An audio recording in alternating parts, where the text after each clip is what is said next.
அனைவருக்கும் வணக்கம். RR food production சேனலை சப்ஸ்கிரைப் பண்ணுங்கள். நோய் நாடி நோய் முதல் நாடி அது தணிக்கும் வாய்நாடி வாய்ப்பச்சையில் என்ற திருக்குறளுக்கு இணங்க நாங்கள் ஃபுல் வெரைட்டி செஞ்சு தரோம். இன்றைக்கி நம்ம தூதுவளை ஊறுகாய் செய்யறதை பற்றி தான் பார்க்க போகிறோம்.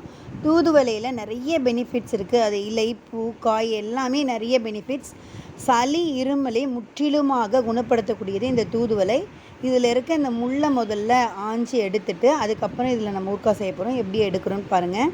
நடுவில் இருக்க அந்த முள்ளை இந்த மாதிரி இலையை ரெண்டாக மடக்கி அந்த முள்ளை மட்டும் முதல்ல நீக்கி எடுத்துடணும். அதுக்கப்புறம் தான் இதை க்ளீன் பண்ணி எடுத்து வச்சுட்டு நல்லா அலசிட்டு நம்ம இப்போ ஊறுகாய் செய்ய போகிறோம். இந்த மாதிரி ஊறுகாய் வாரத்தில் ஒரு முறை நம்ம குழந்தைங்களுக்கு செஞ்சு கொடுக்கறது மூலிமா நம்ம சளி, இருமல் சொல்லி டாக்டர்கிட்ட கண்டிப்பாக இட்டுக்கிட்டே போக மாட்டோம். சளி, இருமலே நம்ம பிள்ளைங்களுக்கு கண்டிப்பாக வரவே வராது. வாரத்தில் ஒரு முறை இந்த தழையில் கண்டிப்பாக பிள்ளைங்களுக்கு இதுமாரி செஞ்சு கொடுங்க. தோசை கூட இதில் அரைச்சி தோசை கூட ஊற்றலாம்.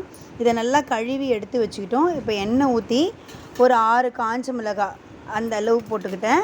ஏன்னா ஒரு கைப்பிடி அளவு தான் என்னுடைய கீரை ஆஞ்சி எடுத்து வச்சுருக்கோம். அதுக்கு தேவையான அளவு காஞ்ச மிளகாய் போட்டுக்கிட்டோம். நல்லா வதக்கிட்ட பிறகு இந்த கீரையை எடுத்து அதில் போட்டுருங்க. நல்லா கீரை நல்லா வதங்கணும், அது வரைக்கும் வெயிட் பண்ணும். கீரை நல்லா வதங்கிட்ட பிறகு அதனுடைய கலர் கொஞ்சம் லைட்டாக சேஞ்சபிள் ஆகும். அதுக்கப்புறம் ஒரு நெல்லிக்காய் சைஸ் புளி அதோடு ஆட் பண்ணிக்கோங்க. கொஞ்சம் நிறையா நம்ம செய்கிற மாதிரி இருந்தால் புளி கரைசலாக எடுத்துக்கலாம். இது கொஞ்சமாக இருக்கிறதால புளி இதிலே நான் போட்டுக்கிட்டேன். புளியும் அதோடு போட்டுக்கிட்டு அப்படியே கொஞ்சம் நல்லா ஃப்ரை பண்ணிக்கிட்டே இருங்க. நல்லா வதங்கிடும்.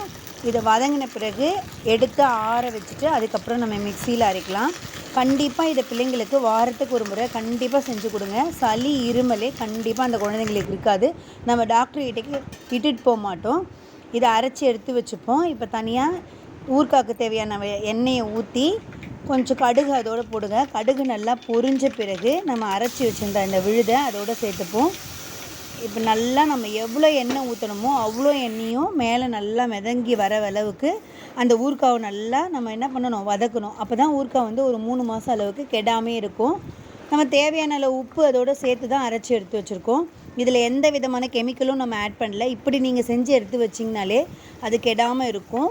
இப்போ நல்லா ஃப்ரை பண்ணுங்கள். அதோடைய கலர் பச்சை நிறம் எல்லாம் மாறி ஒரு மாதிரியாக கலர் சேஞ்சபிள் ஆகிடுச்சு பாருங்கள். இன்னும் கலர் நேரம் ஆக ஆக கலர் ரொம்ப கருப்பு கலராக மாறின மாதிரி ஆகிடும் பாருங்கள். நல்லா சூப்பராக கலர் சேஞ்சபிள் ஆகிடுச்சு. நம்ம ஊற்றுற எண்ணெய்லாம் பாருங்கள் மேலே எதுக்கு வந்துருச்சு. இந்த அளவு நம்ம எடுத்து வச்சாலே போதும். 3 மாதம் அளவுக்கு கெடாமல் இருக்கும். நாங்கள் நெய் காம்போ ஆஃபர், மசாலா ஹோம்மேடாக நாங்களே செஞ்ச மசாலா காம்போ ஆஃபர்லாம் கொடுத்துருக்கோம். உங்களுக்கு வேணும்னா கீழே இருக்க இந்த நம்பருக்கு ஆர்டரை நீங்கள் ப்ளேஸ் பண்ணிக்கலாம். தேங்க்ஸ் ஃபார் வாட்சிங். எங்கள் சேனலை லைக் பண்ணுங்கள், கமெண்ட் பண்ணுங்கள், ஷேர் பண்ணுங்கள்.